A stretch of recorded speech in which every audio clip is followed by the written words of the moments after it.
To our venerable brethren, the patriarchs, primates, archbishops, bishops, and other ordinaries of places having peace and communion with the Apostolic See.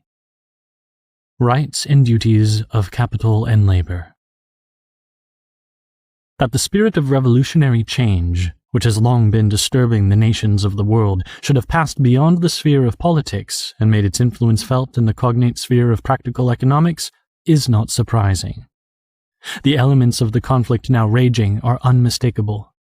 In the vast expansion of industrial pursuits and the marvelous discoveries of science, in the changed relations between masters and workmen, in the enormous fortunes of some few individuals and the utter poverty of the masses, the increased self-reliance and closer mutual combination of the working classes, as also, finally, in the prevailing moral degeneracy. The momentous gravity of the state of things now obtaining fills every mind with painful apprehension. Wise men are discussing it. Practical men are proposing schemes. Popular meetings, legislatures, and rulers of nations are all busied with it. Actually, there is no question which has taken deeper hold on the public mind. Therefore, venerable brethren, as on former occasions when it seemed opportune to refute false teaching, we have addressed you in the interests of the Church and of the commonweal, and have issued letters bearing on political power, human liberty, the Christian constitution of the state, and like matters, so have we thought it expedient now to speak on the condition of the working classes. It is a subject on which we have already touched more than once, incidentally. But in the present letter, the responsibility of the apostolic office urges us to treat the question of set purpose and in detail, in order that no misapprehension may exist as to the principles which truth and justice dictate for its settlement. The discussion is not easy, nor is it void of danger. It is no easy matter to define the relative rights and mutual duties of the rich and of the poor, of capital and of labor. And the danger lies in this: that crafty agitators are intent on making use of these differences of opinion to pervert men's judgments and to stir up the people to revolt.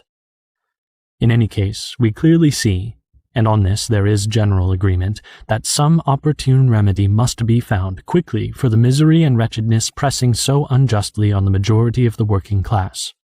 For the ancient working men's guilds were abolished in the last century, and no other protective organization took their place. Public institutions and the laws set aside the ancient religion. Hence, by degrees it has come to pass that working men have been surrendered, isolated and helpless, to the hard-heartedness of employers and the greed of unchecked competition. The mischief has been increased by rapacious usury, which, although more than once condemned by the Church, is nevertheless, under a different guise but with like injustice, still practiced by covetous and grasping men. To this must be added that the hiring of labor and the conduct of trade are concentrated in the hands of comparatively few, so that a small number of very rich men have been able to lay upon the teeming masses of the laboring poor a yoke little better than that of slavery itself. To remedy these wrongs, the socialists, working on the poor man's envy of the rich, are striving to do away with private property, and contend that individual possessions should become the common property of all, to be administered by the state or by municipal bodies. They hold that by thus transferring property from private individuals to the community, the present mischievous state of things will be set to rights, inasmuch as each citizen will then get his fair share of whatever there is to enjoy. But their contentions are so clearly powerless to end the controversy that were they carried into effect, the working man himself would be among the first to suffer. They are, moreover, emphatically unjust, for they would rob the lawful possessor, distort the functions of the state, and create utter confusion in the community. It is surely undeniable that when a man engages in remunerative labor, the impelling reason and motive of his work is to obtain property, and thereafter to hold it as his very own. If one man hires out to another his strength or skill, he does so for the purpose of receiving in return what is necessary for the satisfaction of his needs. He therefore expressly intends to acquire a right, full and real, not only to the remuneration, but also to the disposal of such remuneration, just as he pleases. Thus, if he lives sparingly, saves money, and, for greater security, invests his savings in land, the land in such case is only his wages under another form, and consequently, a working man's little estate thus purchased should be as completely at his full disposal as are the wages he receives for his labor. But it is precisely in such power of disposal that ownership obtains, whether the property consists of land or chattels. Socialists, therefore, by endeavoring to transfer the possessions of individuals to the community at large, strike at the interests of every wage earner, since they would deprive him of the liberty of disposing of his wages, and thereby of all hope and possibility of increasing his resources and of bettering his condition in life. For every man has by nature the right to possess property as his own. This is one of the chief points of distinction between man and the animal creation. For the brute has no power of self-direction, but is governed by two main instincts, which keep his powers on the alert, impel him to develop them in a fitting manner, and stimulate and determine him to action without any power of choice. One of these instincts is self-preservation, the other, the propagation of the species. Both can attain their purpose by means of things which lie within range. Beyond their verge, the brute creation cannot go, for they are moved to action by their senses only, and in the special direction which these suggest. But with man it is wholly different. He possesses, on the one hand, the full perfection of the animal being, and hence enjoys, at least as much as the rest of the animal kind, the fruition of things material.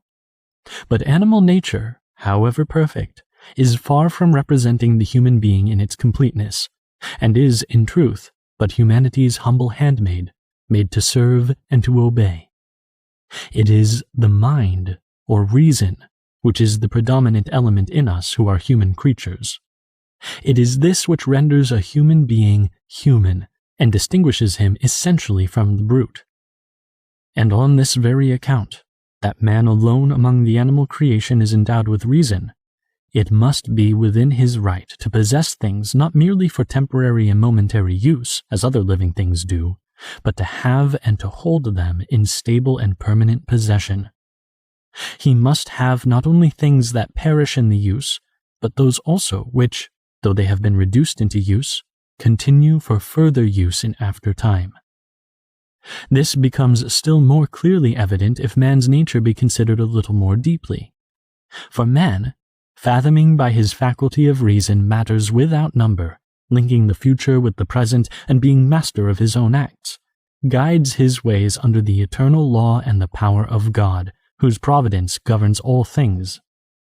Wherefore, it is in his power to exercise his choice not only as to matters that regard his present welfare, but also about those which he deems may be for his advantage in time yet to come.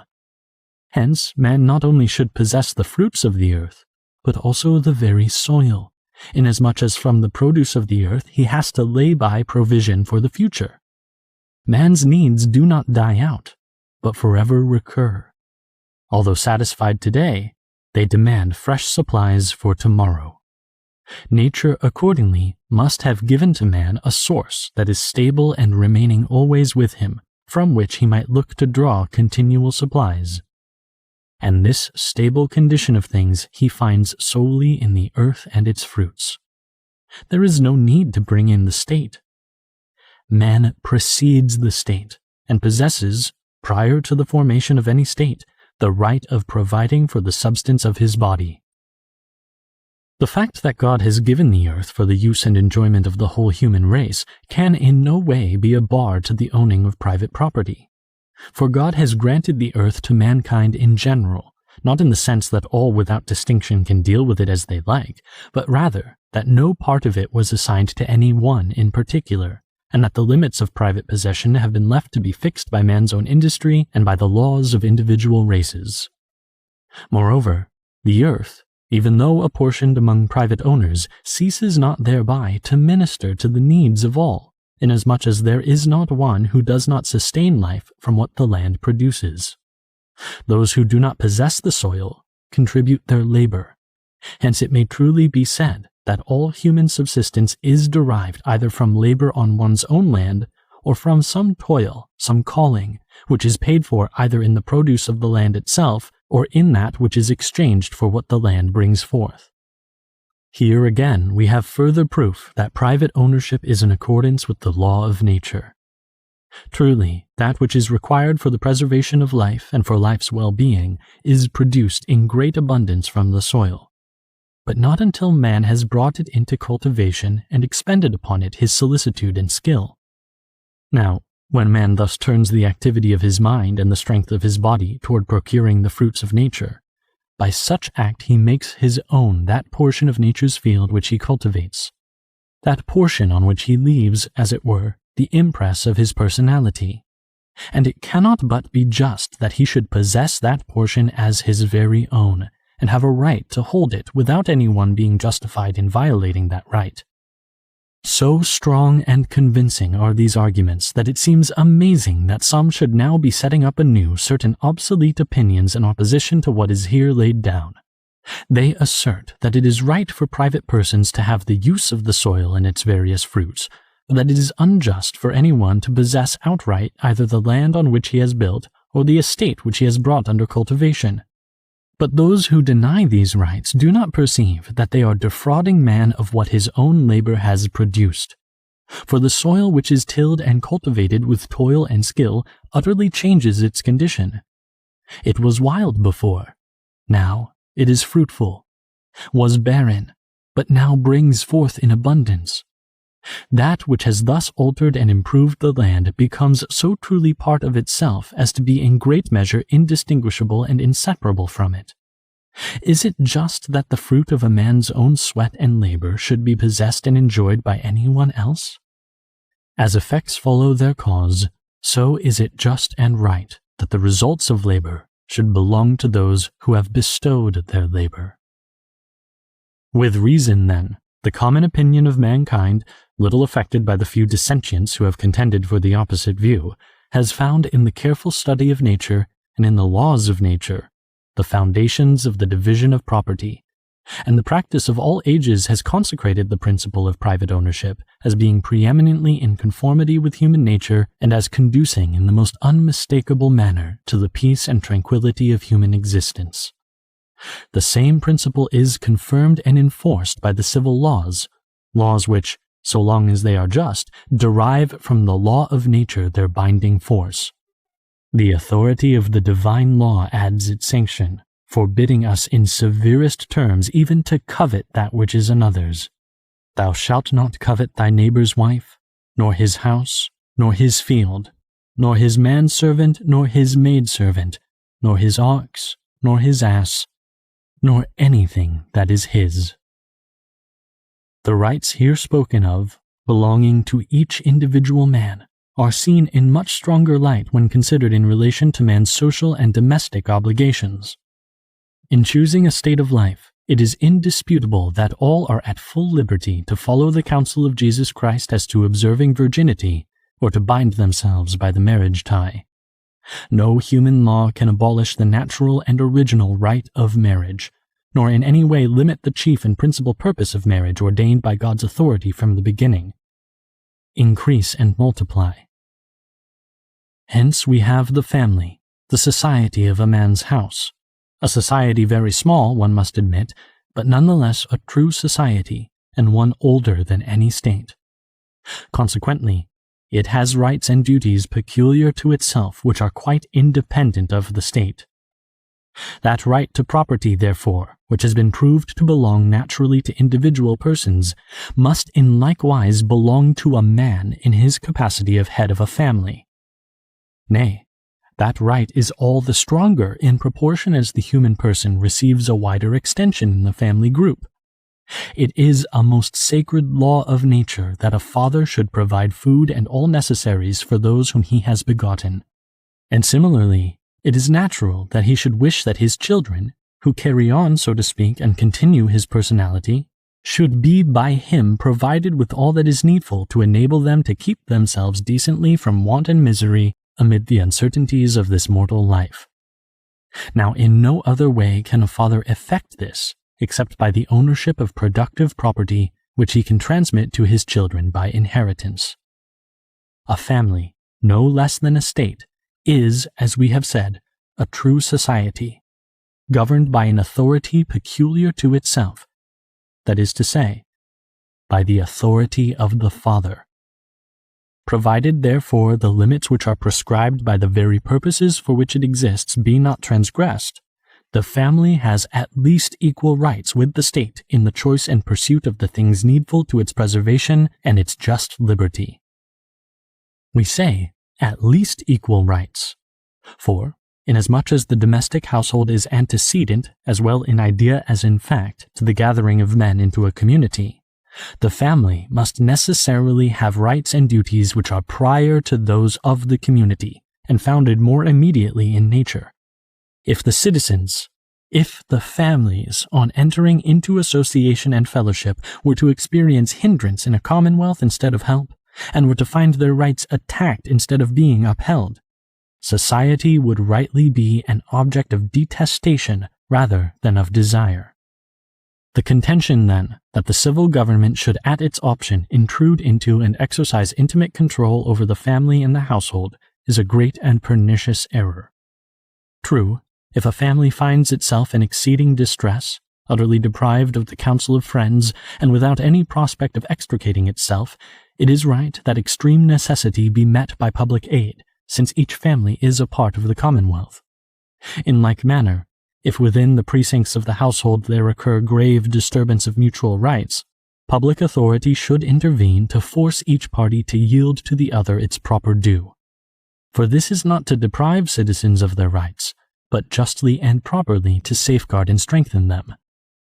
But the rulers of the commonwealth must go no further. Here, nature bids them stop. Paternal authority can be neither abolished nor absorbed by the state, for it has the same source as human life itself. The child belongs to the father, and is, as it were, the continuation of the father's personality. And speaking strictly, the child takes its place in civil society not of its own right, but in its quality as member of the family in which it is born. And for the very reason that the child belongs to the father, it is, as St. Thomas Aquinas says, before it attains the use of free will, under the power and the charge of its parents. The socialists, therefore, in setting aside the parent and setting up a state supervision, act against natural justice and destroy the structure of the home. And in addition to injustice, it is only too evident what an upset and disturbance there would be in all classes, and to how intolerable and hateful a slavery citizens would be subjected. The door would be thrown open to envy, to mutual invective, and to discord. The sources of wealth themselves would run dry, for no one would have any interest in exerting his talents or his industry. And that ideal equality about which they entertain pleasant dreams would be in reality the leveling down of all to the like condition of misery and degradation. Hence it is clear that the main tenet of socialism, community of goods, must be utterly rejected, since it only injures those whom it would seem meant to benefit, is directly contrary to the natural rights of mankind, and would introduce confusion and disorder into the commonweal. The first and most fundamental principle, therefore, if one would undertake to alleviate the condition of the masses, must be the inviolability of private property. This being established, we proceed to show where the remedy sought for must be found. We approach the subject with confidence, and in the exercise of the rights which manifestly appertain to us. For no practical solution of this question will be found apart from the intervention of religion and of the Church. It is we who are the chief guardian of religion and the chief dispenser of what pertains to the Church, and by keeping silence we would seem to neglect the duty incumbent on us. Doubtless, this most serious question demands the attention and the efforts of others besides ourselves, to wit, of the rulers of states, of employers of labor, of the wealthy, aye, of the working classes themselves, for whom we are pleading. But we affirm without hesitation that all the striving of men will be vain if they leave out the Church. It is the Church that insists, on the authority of the Gospel, upon those teachings whereby the conflict can be brought to an end or rendered at least far less bitter. The Church uses her efforts not only to enlighten the mind, but to direct by her precepts the life and conduct of each and all. The Church improves and betters the condition of the working man by means of numerous organizations, does her best to enlist the services of all classes in discussing and endeavoring to further in the most practical way the interests of the working classes, and considers that for this purpose recourse should be had, in due measure and degree, to the intervention of the law and of state authority. It must be first of all recognized that the condition of things inherent in human affairs must be borne with, for it is impossible to reduce civil society to one dead level. Socialists may in that intent do their utmost, but all striving against nature is in vain. There naturally exist among mankind manifold differences of the most important kind. People differ in capacity, skill, health, strength, and unequal fortune is a necessary result of unequal condition. Such inequality is far from being disadvantageous, either to individuals or to the community. Social and public life can only be maintained by means of various kinds of capacity for business and the playing of many parts, and each man, as a rule, chooses the part which suits his own peculiar domestic condition. As regards bodily labor, even had man never fallen from the state of innocence, he would not have remained wholly idle, but that which would then have been his free choice and his delight became afterwards compulsory and the painful expiation for his disobedience. Cursed be the earth in thy work, in thy labor thou shalt eat of it all the days of thy life. In like manner, the other pains and hardships of life will have no end or cessation on earth, for the consequences of sin are bitter and hard to bear, and they must accompany man so long as life lasts. To suffer, and to endure, therefore, is the lot of humanity. Let them strive as they may, no strength and no artifice will ever succeed in banishing from human life the ills and troubles which beset it. If any there are who pretend differently, who hold out to a hard-pressed people the boon of freedom from pain and trouble, and undisturbed repose and constant enjoyment, they delude the people and impose upon them, and their lying promises will only one day bring forth evils worse than the present. Nothing is more useful than to look upon the world as it really is, and at the same time to seek elsewhere, as we have said, for the solace to its troubles. The great mistake made in regard to the matter now under consideration is to take up with the notion that class is naturally hostile to class, and that the wealthy and the working men are intended by nature to live in mutual conflict. So irrational and so false is this view that the direct contrary is the truth.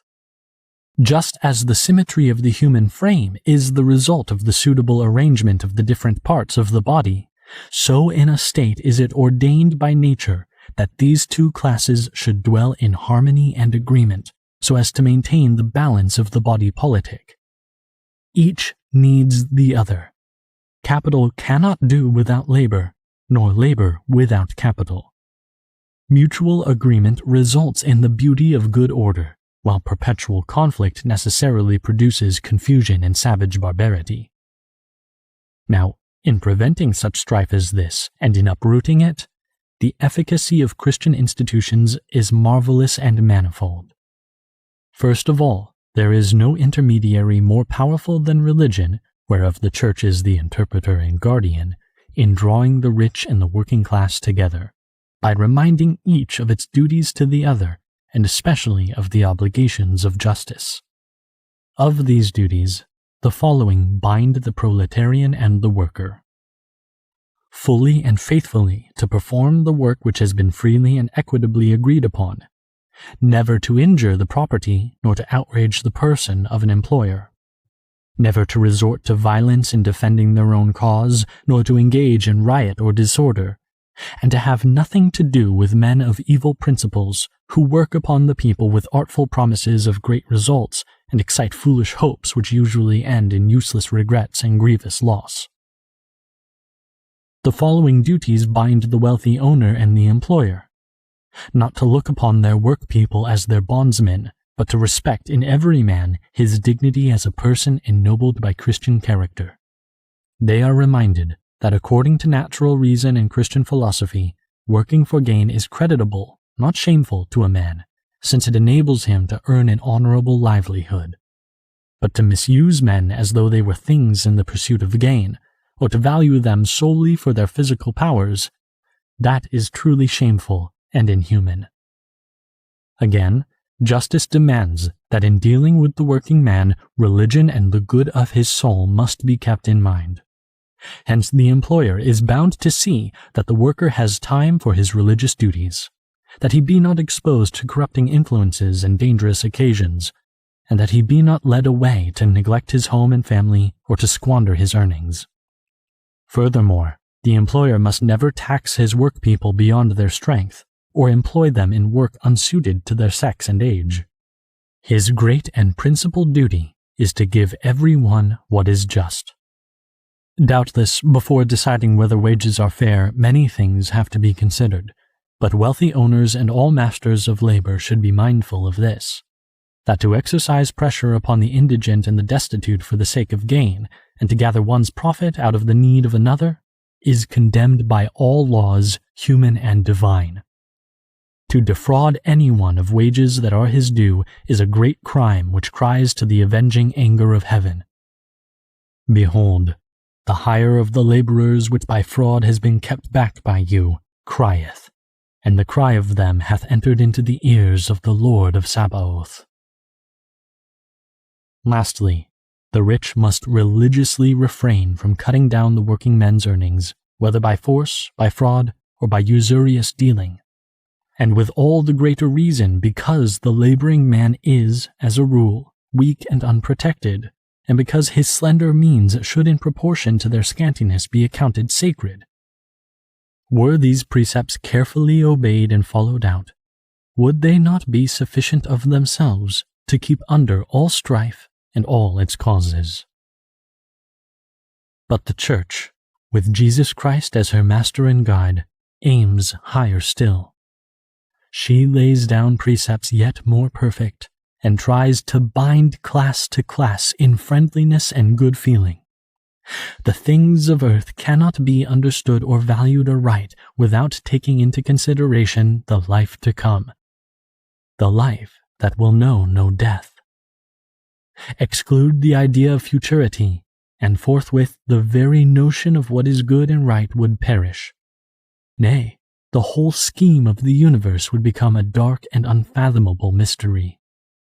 The great truth which we learn from nature herself is also the grand Christian dogma on which religion rests as on its foundation, that when we have given up this present life, then shall we really begin to live. God has not created us for the perishable and transitory things of earth, but for things heavenly and everlasting. He has given us this world as a place of exile, and not as our abiding place. As for riches and the other things which men call good and desirable, whether we have them in abundance or are lacking in them, so far as eternal happiness is concerned, it makes no difference. The only important thing is to use them aright. Jesus Christ, when he redeemed us with plentiful redemption, took not away the pains and sorrows which in such large proportion are woven together in the web of our mortal life. He transformed them into motives of virtue and occasions of merit, and no man can hope for eternal reward unless he follow in the blood-stained footprints of his Savior. If we suffer with him, we shall also reign with him. Christ's labors and sufferings, accepted of his own free will, have marvelously sweetened all suffering and all labor. And not only by his example, but by his grace and by the hope held forth of everlasting recompense has he made pain and grief more easy to endure. For that which is at present momentary and light of our tribulation worketh us above measure exceedingly an eternal weight in glory. Therefore, Those whom fortune favors are warned that riches do not bring freedom from sorrow and are of no avail for eternal happiness, but rather are obstacles. That the rich should tremble at the threatenings of Jesus Christ, threatenings so unwanted in the mouth of our Lord, and that a most strict account must be given to the Supreme Judge for all we possess. The chief and most excellent rule for the right use of money is one the heathen philosophers hinted at, but which the Church has traced out clearly, and has not only made known to men's minds, but has impressed upon their lives. It rests on the principle that it is one thing to have a right to the possession of money, and another to have a right to use money as one wills. Private ownership, as we have seen, is the natural right of man, and to exercise that right, especially as members of society, is not only lawful, but absolutely necessary. It is lawful, says St. Thomas Aquinas, for a man to hold private property, and it is also necessary for the carrying on of human existence. But if the question be asked, how must one's possessions be used? The Church replies without hesitation in the words of the same holy doctor. Man should not consider his material possessions as his own, but as common to all, so as to share them without hesitation when others are in need. Whence the Apostle with, "Command the rich of this world to offer with no stint, to apportion largely." True, no one is commanded to distribute to others that which is required for his own needs and those of his household, nor even to give away what is reasonably required to keep up becomingly his condition in life, for no one ought to live other than becomingly. But when what necessity demands has been supplied, and one's standing fairly taken thought for, it becomes a duty to give to the indigent out of what remains over. Of that which remaineth, give alms.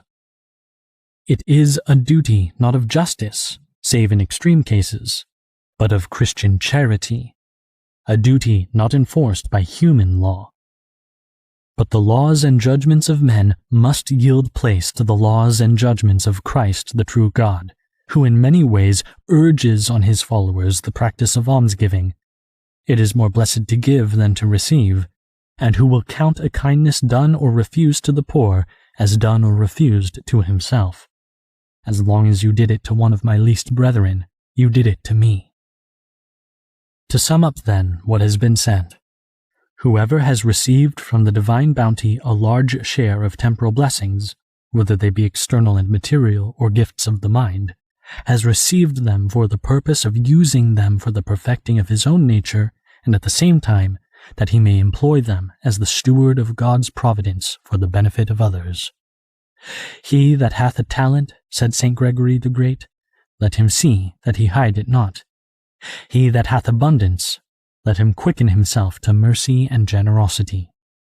He that hath art and skill, let him do his best to share the use and the utility hereof with his neighbor.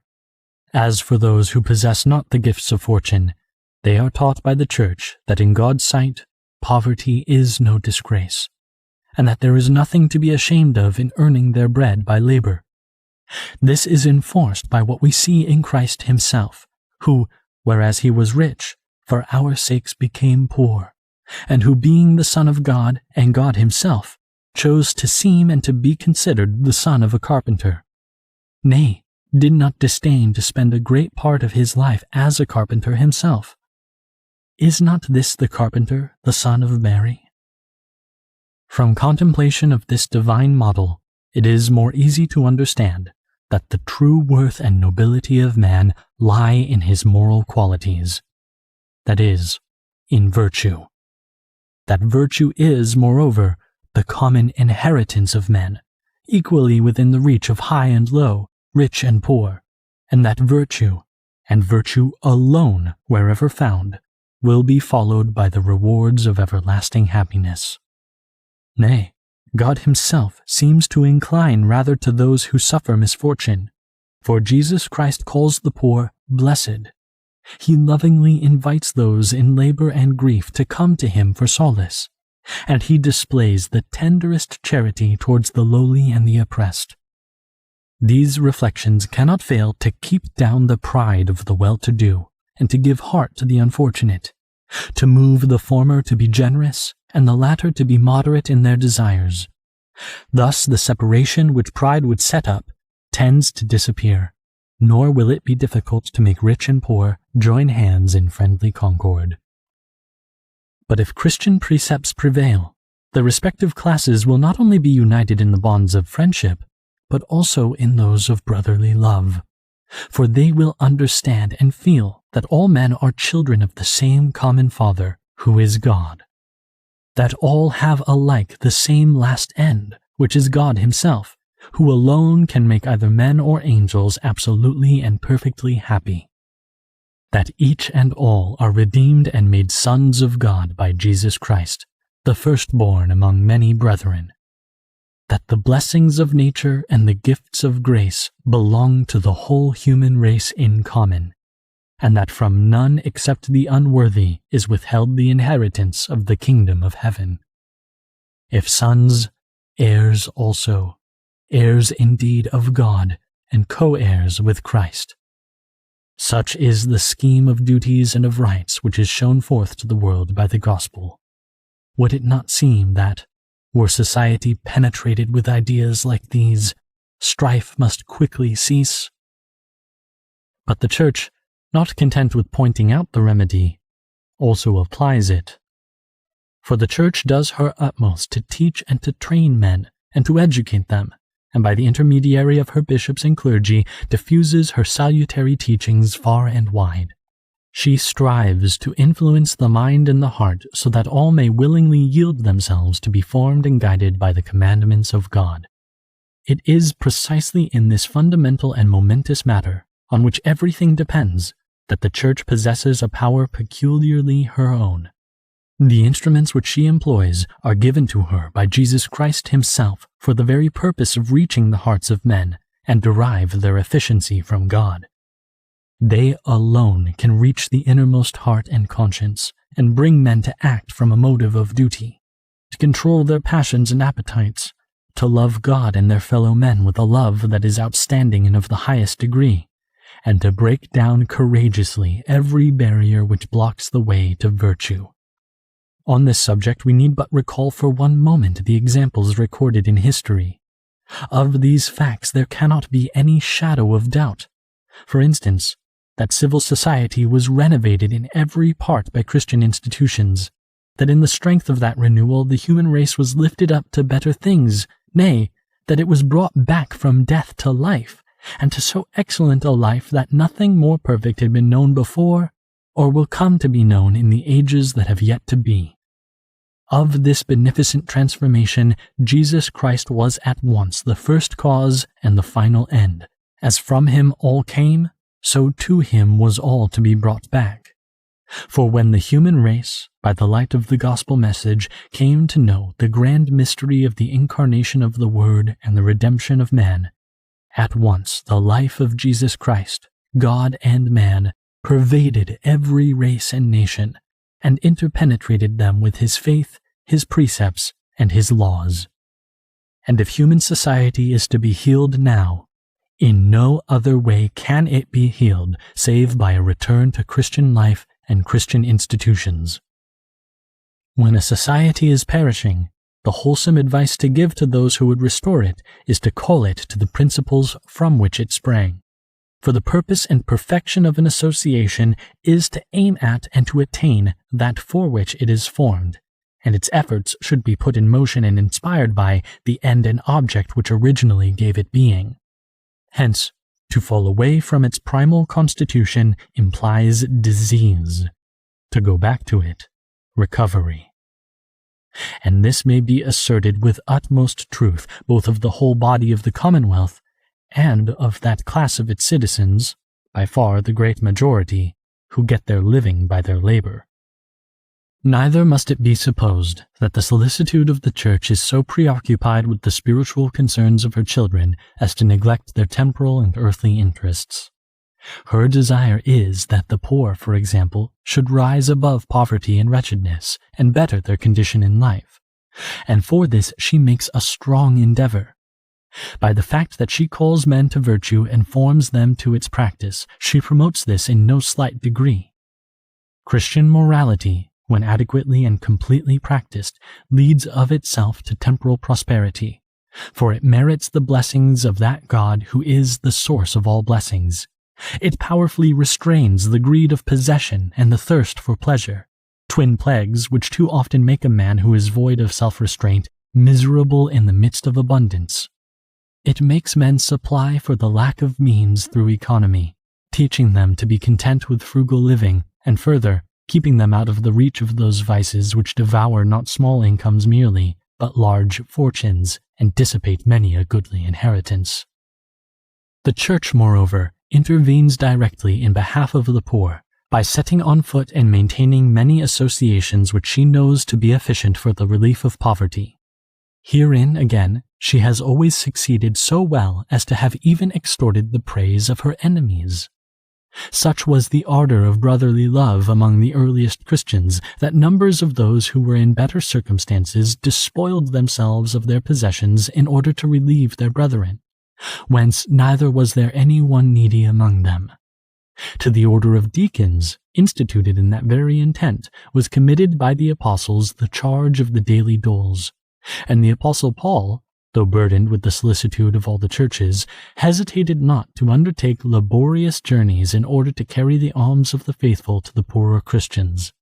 Tertullian calls these contributions, given voluntarily by Christians in their assemblies, deposits of piety, because, to cite his own words, they were employed in feeding the needy, in burying them, in support of youths and maidens destitute of means and deprived of their parents, in the care of the aged, and the relief of the shipwrecked.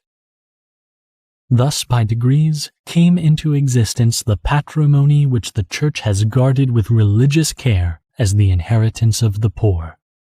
Nay, in order to spare them the shame of begging, the Church has provided aid for the needy.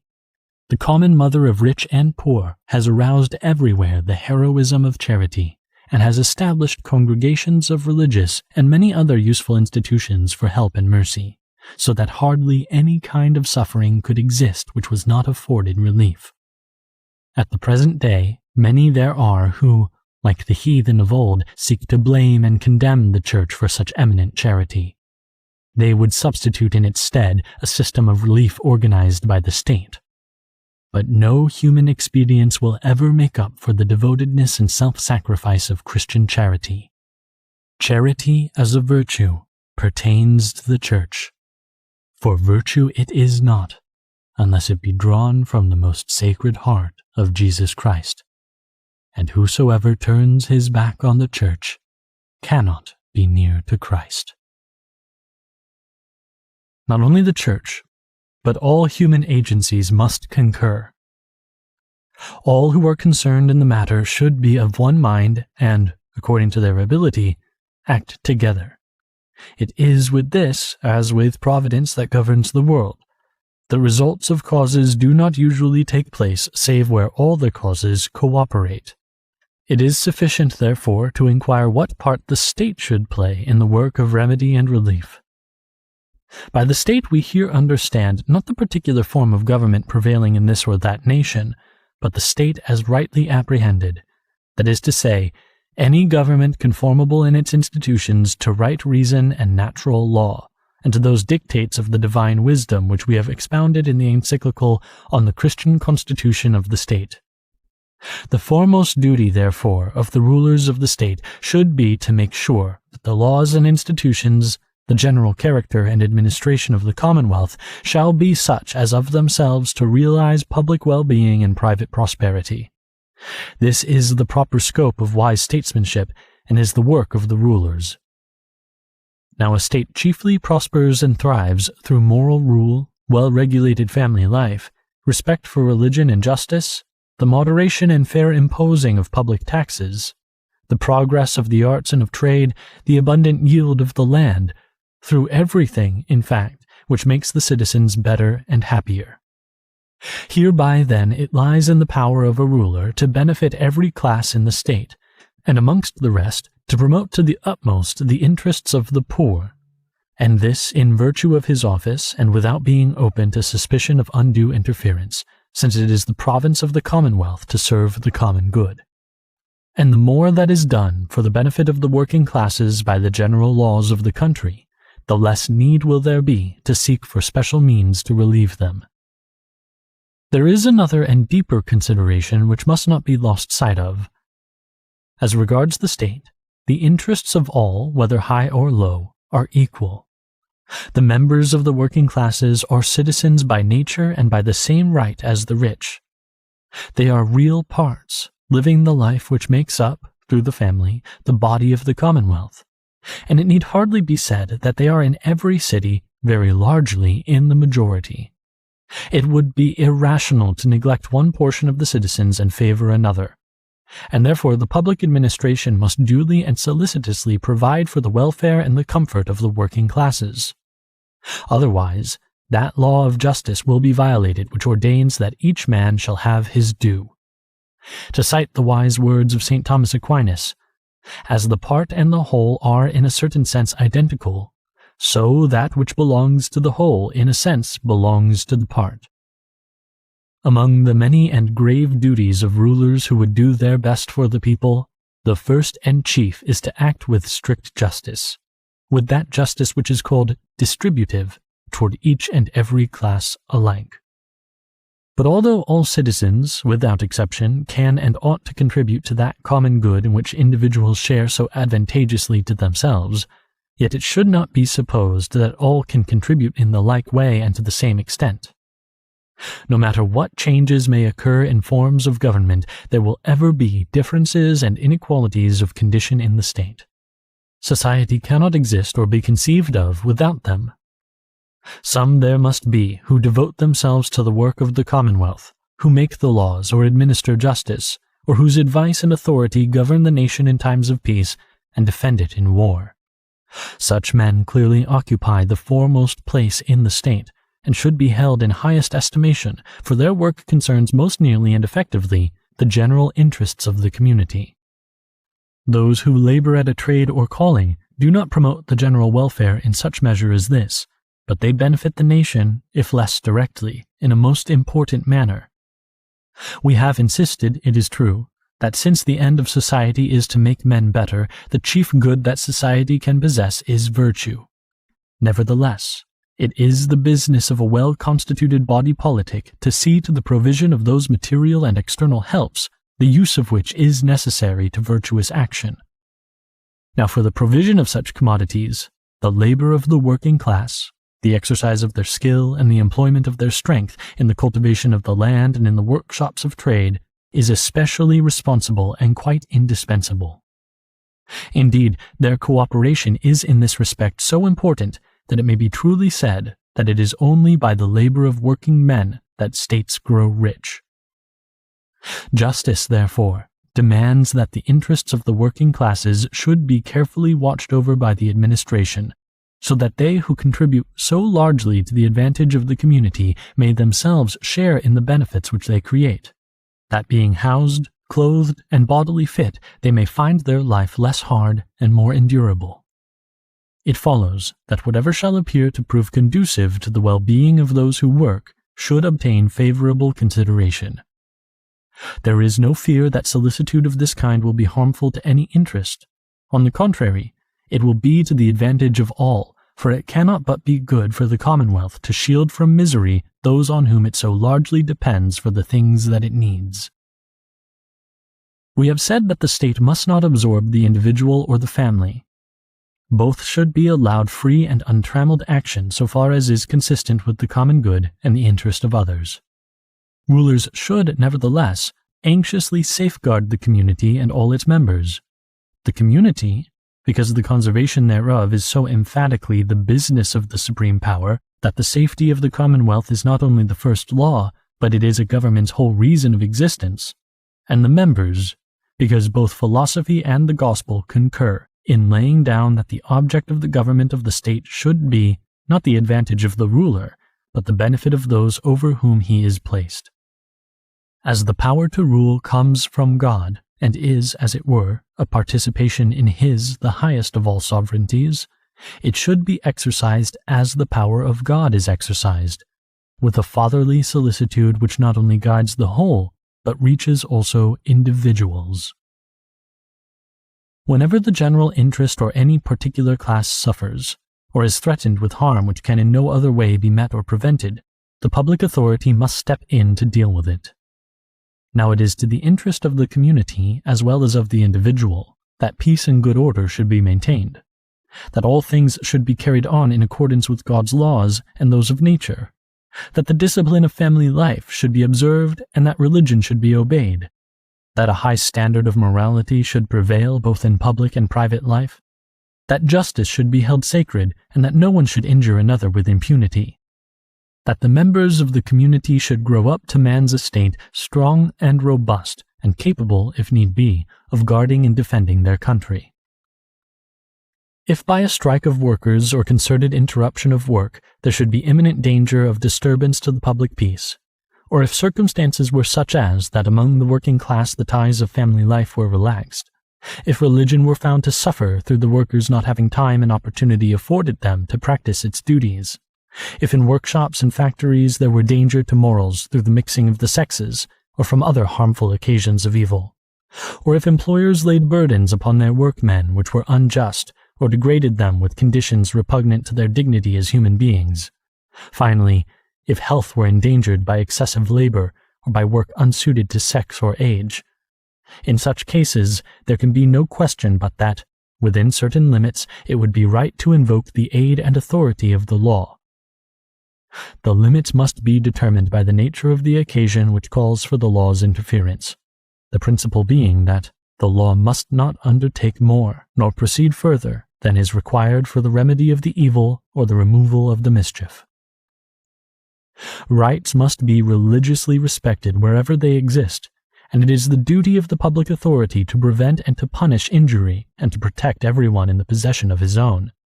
Still, when there is question of defending the rights of individuals, the poor and badly off have a claim to especial consideration. The richer class have many ways of shielding themselves and stand less in need of help from the state, whereas the mass of the poor have no resources of their own to fall back upon and must chiefly depend upon the assistance of the state. And it is for this reason that wage earners, since they mostly belong in the mass of the needy, should be specially cared for and protected by the government. Here, however, it is expedient to bring under special notice certain matters of moment. First of all, there is the duty of safeguarding private property by legal enactment and protection. Most of all, it is essential, where the passion of greed is so strong, to keep the populace within the line of duty. For if all may justly strive to better their condition, neither justice nor the common good allows any individual to seize upon that which belongs to another, or, under the futile and shallow pretext of equality, to lay violent hands on another people's possessions. Most true it is that by far the larger part of the workers prefer to better themselves by honest labor rather than by doing any wrong to others. But there are not a few who are imbued with evil principles and eager for revolutionary change, whose main purpose is to stir up disorder and incite their fellows to acts of violence. The authority of the law should intervene to put restraint upon such firebrands, to save the working classes from being led astray by their maneuvers, and to protect lawful owners from spoliation. When work people have recourse to a strike and become voluntarily idle, it is frequently because the hours of labor are too long, or the work too hard, or because they consider their wages insufficient. The grave inconvenience of this not uncommon occurrence should be obviated by public remedial measures. For such paralyzing of labor not only affects the masters and their work people alike, but is extremely injurious to trade and to the general interests of the public. Moreover, on such occasions, violence and disorder are generally not far distant, and thus it frequently happens that the public peace is imperiled. The laws should forestall and prevent such troubles from arising. They should lend their influence and authority to the removal in good time of the causes which lead to conflicts between employers and employed. The working man, too, has interests in which he should be protected by the state, and first of all, there are the interests of his soul. Life on earth, however good and desirable in itself, is not the final purpose for which man is created. It is only the way and the means to that attainment of truth and that love of goodness in which the full life of the soul consists. It is the soul which is made after the image and likeness of God. It is in the soul that the sovereignty resides, in virtue whereof man is commanded to rule the creatures below him and to use all the earth and the ocean for his profit and advantage. Fill the earth and subdue it, and rule over the fishes of the sea, and the fowls of the air, and all living creatures that move upon the earth. In this respect, all men are equal. There is here no difference between rich and poor, master and servant, ruler and ruled, for the same is Lord over all. No man may with impunity outrage that human dignity which God himself treats with great reverence, nor stand in the way of that higher life which is the preparation of the eternal life of heaven. Nay, more, no man has in this matter power over himself. To consent to any treatment which is calculated to defeat the end and purpose of his being is beyond his right. He cannot give up his soul to servitude, for it is not man's own rights which are here in question, but the rights of God, the most sacred and inviolable of rights. From this follows the obligation of the cessation from work and labor on Sundays and certain holy days. The rest from labor is not to be understood as mere giving away to idleness. Much less must it be an occasion for spending money and for vicious indulgence, as many would have it be.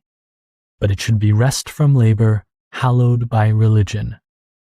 Rest, combined with religious observances, disposes man to forget for a while the busyness of his everyday life, to turn his thoughts to things heavenly, and to the worship which he so strictly owes to the eternal Godhead.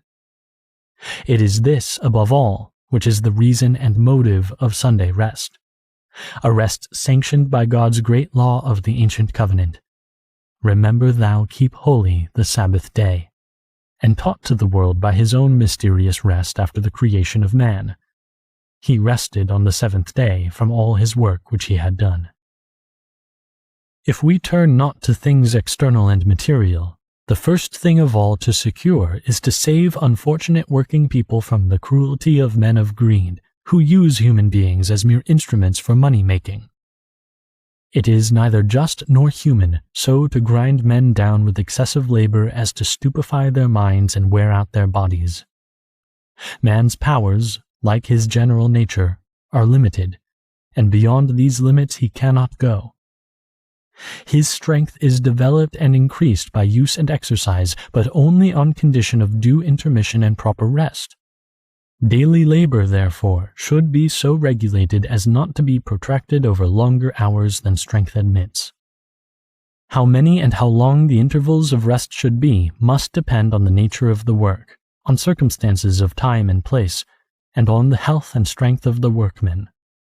Those who work in mines and quarries, and extract coal, stone, and metals from the bowels of the earth, should have shorter hours in proportion as their labor is more severe and trying to health. Then again, the season of the year should be taken into account, for not unfrequently a kind of labor is easy at one time, which at another is intolerable or exceedingly difficult. Finally, work which is quite suitable for a strong man cannot rightly be required from a woman or a child. And in regard to children, great care should be taken not to place them in workshops and factories until their bodies and minds are sufficiently developed.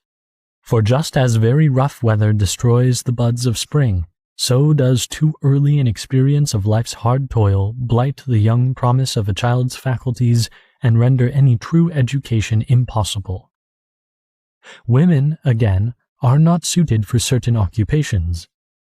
A woman is by nature fitted for homework, and it is that which is best adapted at once to preserve her modesty and to promote the good bringing up of children and the well-being of the family. As a general principle, it may be laid down that a workman ought to have leisure and rest proportionate to the wear and tear of his strength, for waste of strength must be repaired by cessation from hard work. In all agreements between masters and workpeople, there is always the condition expressed or understood that there should be allowed proper rest for soul and body. To agree in any other sense would be against what is right and just, for it can never be just or right to require on the one side, or to promise on the other, the giving up of those duties which a man owes to his God and to himself. We now approach a subject of great importance, and one in respect of which, if extremes are to be avoided, right notions are absolutely necessary. Wages, as we are told, are regulated by free consent, and therefore the employer, when he pays what was agreed upon, has done his part and seemingly is not called upon to do anything beyond. The only way, it is said, in which injustice might occur, would be if the master refused to pay the whole of the wages, or if the workman should not complete the work undertaken. In such cases the public authority should intervene to see that each obtains his due, but not under any other circumstances. To this kind of argument, a fair-minded man will not easily or entirely assent. It is not complete, for there are important considerations which it leaves out of account altogether. To labor is to exert oneself for the sake of procuring what is necessary for the various purposes of life, and chief of all, for self-preservation. In the sweat of thy face thou shalt eat bread. Hence, a man's labor necessarily bears two notes or characters. First of all, it is personal, inasmuch as the force which acts is bound up with the personality and is the exclusive property of him who acts, and, further, was given to him for his advantage. Secondly, man's labor is necessary, for without the result of labor a man cannot live, and self-preservation is a law of nature, which it is wrong to disobey. Now, were we to consider labor merely insofar as it is personal, doubtless it would be within the working man's right to accept any rate of wages whatsoever. For in the same way as he is free to work or not, so is he free to accept a small wage or even none at all. But our conclusion must be very different if, together with the personal element in a man's work, we consider the fact that work is also necessary for him to live. These two aspects of his work are separable in thought, but not in reality. The preservation of life is the bounden duty of one and all, and to be wanting therein is a crime. It necessarily follows that each one has a natural right to procure what is required in order to live, and the poor can procure that in no other way than by what they can earn through their work. Let the working man and the employer make free agreements, and in particular let them agree freely as to the wages. Nevertheless, there underlies a dictate of natural justice more imperious and ancient than any bargain between man and man, namely, that wages ought not to be insufficient to support a frugal and well-behaved wage-earner. If through necessity or fear of a worse evil, the workman accept harder conditions because an employer or contractor will afford him no better, he is made the victim of force and injustice.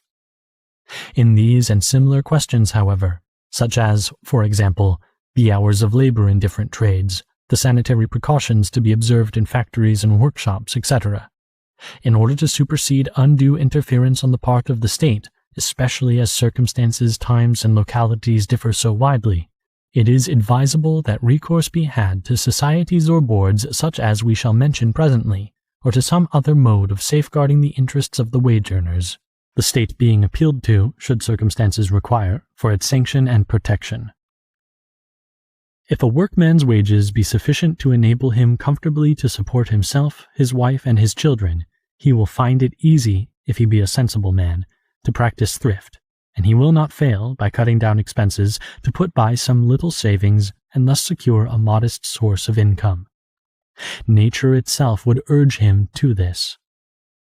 We have seen that this great labor question cannot be solved save by assuming as a principle that private ownership must be held sacred and inviolable. The law, therefore, should favor ownership, and its policy should be to induce as many as possible of the people to become owners. Many excellent results will follow from this, and, first of all, property will certainly become more equitably divided. For the result of civil change and revolution has been to divide cities into two classes separated by a wide chasm.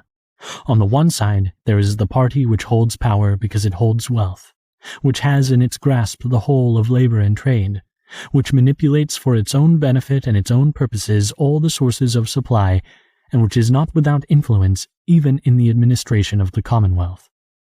On the other side, there is the needy and powerless multitude, sick and sore in spirit and ever ready for disturbance. If working people can be encouraged to look forward to obtaining a share in the land, the consequence will be that the gulf between vast wealth and sheer poverty will be bridged over, and the respective classes will be brought nearer to one another. A further consequence will result in the great abundance of the fruits of the earth. Men always work harder and more readily when they work on that which belongs to them. Nay, they learn to love the very soil that yields in response to the labor of their hands not only food to eat, but an abundance of good things for themselves and those that are dear to them. That such a spirit of willing labor would add to the produce of the earth and to the wealth of the community is self-evident. And a third advantage would spring from this. Men would cling to the country in which they were born, for no one would exchange his country for a foreign land if his own afforded him the means of living a decent and happy life. These three important benefits, however, can be reckoned on only provided that a man's means be not drained and exhausted by excessive taxation. The right to possess private property is derived from nature, not from man, and the state has the right to control its use in the interests of the public good alone, but by no means to absorb it altogether. The state would therefore be unjust and cruel if under the name of taxation it were to deprive the private owner of more than is fair. In the last place, employers and workmen may of themselves effect much in the matter we are treating, by means of such associations and organizations as afford opportune aid to those who are in distress and which draw the two classes more closely together. Among these may be enumerated societies for mutual help, various benevolent foundations established by private persons to provide for the workman and for his widow or his orphans in case of sudden calamity, in sickness, and in the event of death, and institutions for the welfare of boys and girls, young people, and those more advanced in years. The most important of all are working men's unions, for these virtually include all the rest. History attests what excellent results were brought about by the artificers' guilds of olden times. They were the means of affording not only many advantages to the workmen, but in no small degree of promoting the advancement of art, as numerous monuments remain to bear witness. Such unions should be suited to the requirements of this our age, an age of wider education, of different habits, and of far more numerous requirements in daily life. It is gratifying to know that there are actually in existence not a few associations of this nature, consisting either of workmen alone or of workmen and employers together. But it were greatly to be desired that they should become more numerous and more efficient. We have spoken of them more than once, yet it will be well to explain here how notably they are needed, to show that they exist of their own right, and what should be their organization and their mode of action. The consciousness of his own weakness urges man to call in aid from without. We read in the pages of Holy Writ, "It is better that two should be together than one, for they have the advantage of their society. If one fall, he shall be supported by the other. Woe to him that is alone, for when he falleth, he hath none to lift him up." And further, "A brother that is helped by his brother is like a strong city." It is this natural impulse which binds men together in civil society, and it is likewise this which leads them to join together in associations which are, it is true, lesser and not independent societies, but nevertheless real societies. These lesser societies and the larger society differ in many respects, because their immediate purpose and aim are different. Civil society exists for the common good, and hence is concerned with the interests of all in general, albeit with individual interests also in their due place and degree. It is therefore called a public society, because by its agency, as St. Thomas Aquinas says, men establish relations in common with one another in the setting up of a commonwealth. But societies which are formed in the bosom of the commonwealth are styled private, and rightly so, since their immediate purpose is the private advantage of the associates. Now a private society, says St. Thomas again, is one which is formed for the purpose of carrying out private objects, as when 2 or 3 enter into partnership with the view of trading in common. Private societies, then, although they exist within the body politic and are severally part of the commonwealth, cannot nevertheless be absolutely and as such prohibited by public authority. For to enter into a society of this kind is the natural right of man, and the state has for its office to protect natural rights, not to destroy them. And if it forbid its citizens to form associations, it contradicts the very principle of its own existence, for both they and it exist in virtue of the like principle, namely, the natural tendency of man to dwell in society.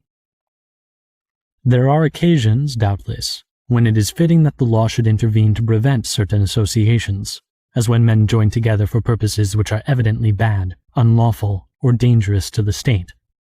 In such cases, public authority may justly forbid the formation of such associations, and may dissolve them if they already exist.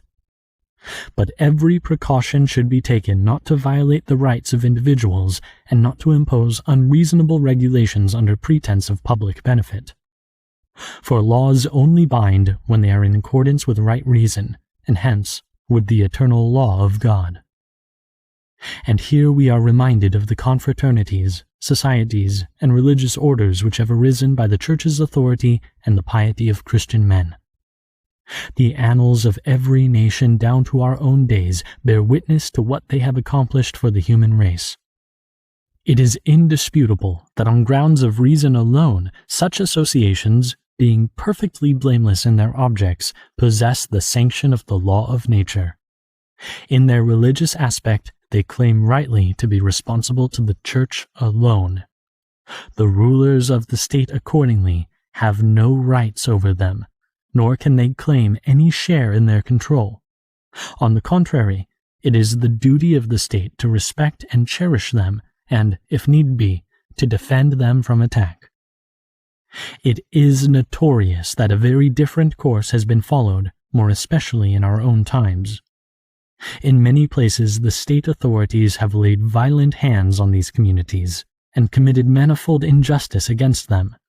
It has placed them under control of the civil law, taken away their rights as corporate bodies, and despoiled them of their property. In such property the Church had her rights, each member of the body had his or her rights, and there were also the rights of those who had founded or endowed these communities for a definite purpose, and, furthermore, of those for whose benefit and assistance they had their being. Therefore, we cannot refrain from complaining of such spoliation as unjust and fraught with evil results.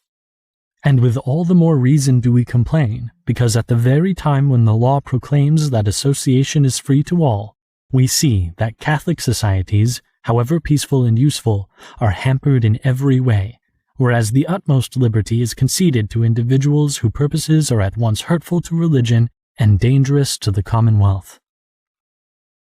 Associations of every kind, and especially those of working men, are now far more common than heretofore. As regards many of these, there is no need at present to inquire whence they spring, what are their objects, or what the means they imply. Now there is a good deal of evidence in favor of the opinion that many of these societies are in the hands of secret leaders, and are managed on principles ill according with Christianity and the public well-being, and that they do their utmost to get within their grasp the whole field of labor and force working men either to join them or to starve. Under these circumstances, Christian working men must do one of two things: either join associations in which their religion will be exposed to peril, or form associations among themselves and unite their forces so as to shake off courageously the yoke of so unrighteous and intolerable an oppression. No one who does not wish to expose man's chief good to extreme risk will for a moment hesitate to say that the second alternative should by all means be adopted. Those Catholics are worthy of all praise, and they are not a few, who, understanding what the times require, have striven, by various undertakings and endeavors, to better the condition of the working class by rightful means. They have taken up the cause of the working man, and have spared no efforts to better the condition both of families and individuals, to infuse a spirit of equity into the mutual relations of employers and employed, to keep before the eyes of both classes the precepts of duty and the laws of the gospel, that gospel which, by inculcating self-restraint, keeps men within the bonds of moderation, and tends to establish harmony among the divergent interests and the various classes which compose the body politic. It is with such ends in view that we see men of eminence meeting together for discussion, for the promotion of concerted action, and for practical work. Others again strive to unite working men of various grades into associations, help them with their advice and means, and enable them to obtain fitting and profitable employment. The bishops, on their part, bestow their ready goodwill and support, and with their approval and guidance many members of the clergy, both secular and regular, labor assiduously in behalf of the spiritual interest of the members of such associations. And there are not wanting Catholics blessed with affluence, who have, as it were, cast in their lot with the wage earners, and who have spent large sums in founding and widely spreading benefit and insurance societies, by means of which the working man may without difficulty acquire through his labor not only many present advantages, but also the certainty of honorable support in days to come. How greatly such manifold and earnest activity has benefited the community at large is too well known to require us to dwell upon it. We find therein grounds for most cheering hope in the future, provided always that the associations we have described continue to grow and spread, and are well and wisely administered. The state should watch over these societies of citizens banded together in accordance with their rights, but it should not thrust itself into their peculiar concerns and their organization. For things move and live by the spirit inspiring them, and may be killed by the rough grasp of a hand from without. In order that an association may be carried on with unity of purpose and harmony of action, its administration and government should be firm and wise. All such societies, being free to exist, have the further right to adopt such rules and organization as may best conduce to the attainment of their respective objects. We do not judge it possible to enter into minute particulars touching the subject of organization. This must depend on national character, on practice and experience, on the nature and aim of the work to be done, on the scope of the various trades and employments, and on other circumstances of fact and of time, all of which should be carefully considered. To sum up, then, we may lay it down as a general and lasting law that working men's associations should be so organized and governed as to furnish the best and most suitable means for attaining what is aimed at. That is to say, for helping each individual member to better his condition to the utmost in body, soul, and property. It is clear that they must pay special and chief attention to the duties of religion and morality, and that social betterment should have this chiefly in view. Otherwise they would lose wholly their special character and end by becoming little better than those societies which take no account whatever of religion. What advantage can it be to a working man to obtain by means of a society material well-being, if he endangers his soul for lack of spiritual food? What doth it profit a man, if he gain the whole world and suffer the loss of his soul? This, as our Lord teaches, is the mark or character that distinguishes the Christian from the heathen. After all these things do the heathen seek. Seek ye first the kingdom of God and his justice, and all these things shall be added unto you. Let our associations, then, look first and before all things to God. Let religious instruction have therein the foremost place, each one being carefully taught what is his duty to God, what he has to believe, what to hope for, and how he is to work out his salvation. And let all be warned and strengthened with special care against wrong principles and false teaching. Let the working man be urged and led to the worship of God, to the earnest practice of religion, and among other things, to the keeping holy of Sundays and holy days. Let him learn to reverence and love Holy Church, the common mother of us all, and hence to obey the precepts of the Church, and to frequent the sacraments, since they are the means ordained by God for obtaining forgiveness of sin and for leading a holy life. The foundations of the organization being thus laid in religion, we next proceed to make clear the relations of the members one to another, in order that they may live together in concord and go forward prosperously and with good results. The offices and charges of the society should be apportioned for the good of the society itself, and in such mode that difference in degree or standing should not interfere with unanimity and goodwill. It is most important that office-bearers be appointed with due prudence and discretion, and each one's charge carefully mapped out, in order that no members may suffer harm. The common funds must be administered with strict honesty, in such a way that a member may receive assistance in proportion to his necessities. The rights and duties of the employers, as compared with the rights and duties of the employed, ought to be the subject of careful consideration. Should it happen that either a master or a workman believes himself injured, nothing would be more desirable than that a committee should be appointed, composed of reliable and capable members of the association, whose duty would be, conformably with the rules of the association, to settle the dispute. Among the several purposes of a society, one should be to try to arrange for a continuous supply of work at all times and seasons, as well as to create a fund out of which the members may be effectually helped in their needs, not only in the cases of accident, but also in sickness, old age, and distress. Such rules and regulations, if willingly obeyed by all, will sufficiently ensure the well-being of the less well-to-do, whilst such mutual associations among Catholics are certain to be productive in no small degree of prosperity to the state. Is it not rash to conjecture the future from the past?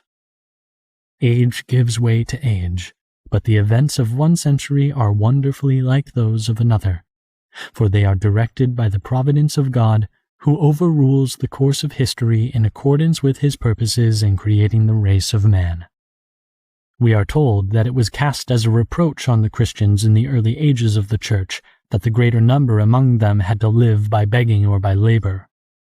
Yet destitute though they were of wealth and influence, they ended by winning over to their side the favor of the rich and the goodwill of the powerful.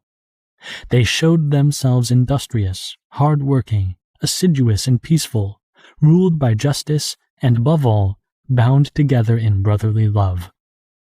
In presence of such mode of life and such example, prejudice gave way, the tongue of malevolence was silenced, and the lying legends of ancient superstition little by little yielded to Christian truth.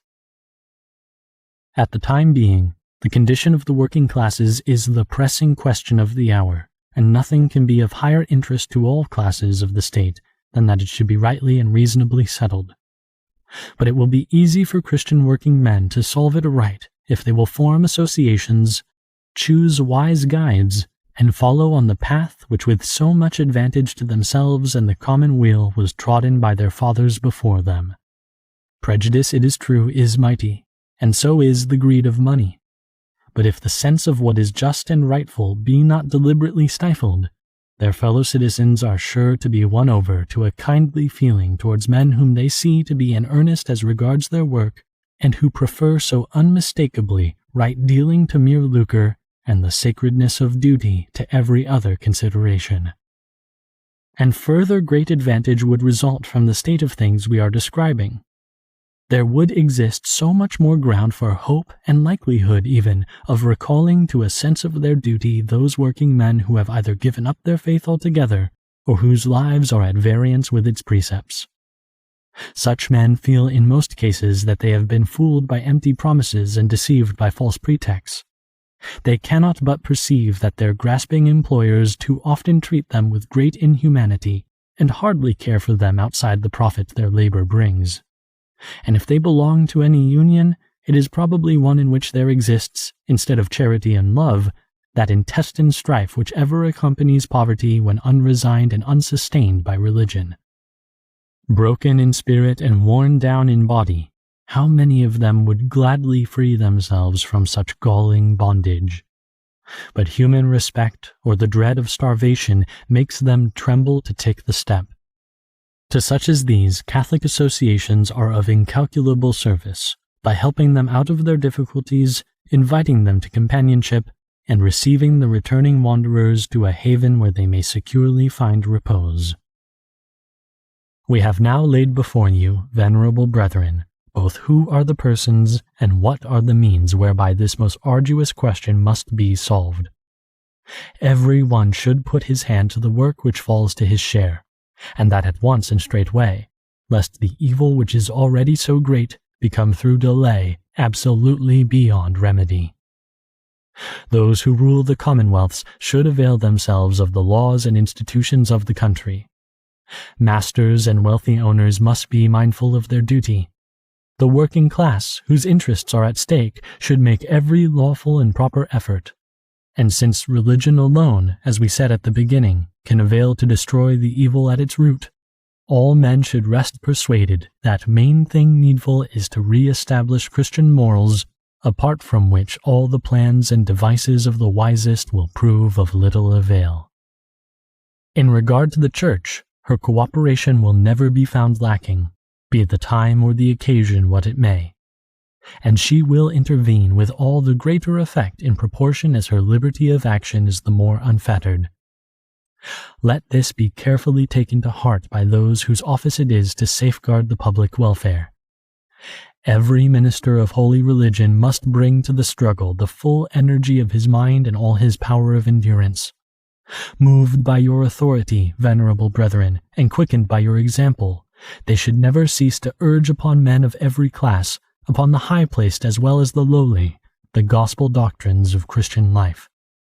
By every means in their power they must strive to secure the good of the people, and above all must earnestly cherish in themselves and try to arouse in others charity, the mistress and the queen of virtues. For the happy results we all long for must be chiefly brought about by the plenteous outpouring of charity, of that true Christian charity which is the fulfilling of the whole gospel law, which is always ready to sacrifice itself for others' sake, and is man's surest antidote against worldly pride and immoderate love of self. That charity whose office is described and whose godlike features are outlined by the Apostle St. Paul in these words: "Charity is patient, is kind, seeketh not her own, suffereth all things, endureth all things."